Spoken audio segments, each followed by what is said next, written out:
अस्सलाम वालेकुम नाज़रीन, मैं हूँ आपकी अपनी मुनज़्ज़ा यूनुस C9 से और आज हमारे साथ हैं सर्विस हॉस्पिटल के एमएस डॉक्टर अब्दुल मुतब्बिर साहब। उनसे एक क्वेश्चन है मेरा।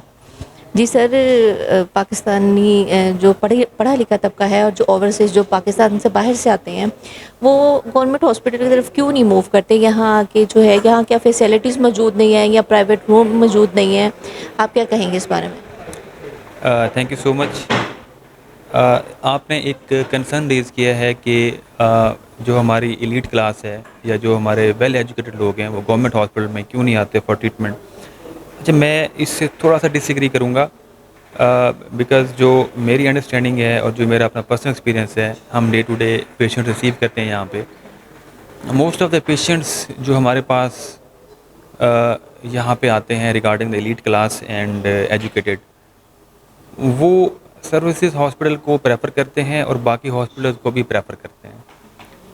वो इसलिए कि जो प्राइमरीली देखा जाता है पेशेंट के पॉइंट ऑफ व्यू से, वो होता है एक्सेसरी फंक्शंस, कि अच्छा रूम हो, अच्छा बेड हो, अच्छा वेंटिलेशन सिस्टम हो, अच्छा कूलिंग हीटिंग सिस्टम हो। ज़ाहिर है वो नॉन मेडिक्स होते हैं तो वो इन चीज़ों को प्रायोरिटी देते हैं।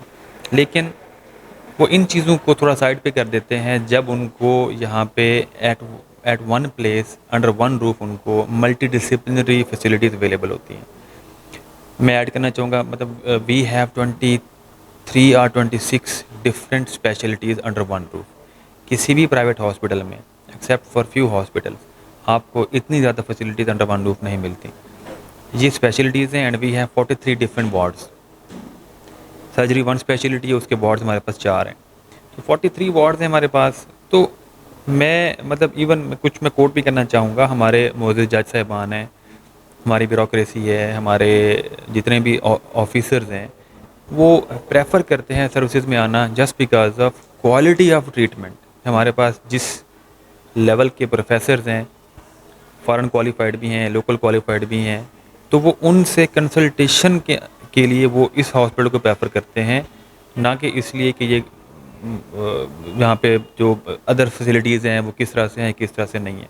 तो माय अंडरस्टैंडिंग इज़ कि this hospital and all other government hospitals they are better for normal care and for advanced care just because of quality of services. Sir, मैंने बहुत से केसेस ऐसे देखे हैं जो यहाँ से प्राइवेट मूव हो गए हैं, वो हाँ, वो क्यों? बिल्कुल, जहाँ से केसेस मूव होते होंगे उसका मैं आपको रीज़न ये बताता हूँ कि मे बी किसी का अपना पर्सनल एक्सपीरियंस जहाँ पे ठीक ना रहा हो, या मे बी उनकी अपनी पर्सनल अंडरस्टैंडिंग हो कि हम यहाँ पे बेटर फील नहीं कर रहे और हम किसी और जगह मूव करते हैं।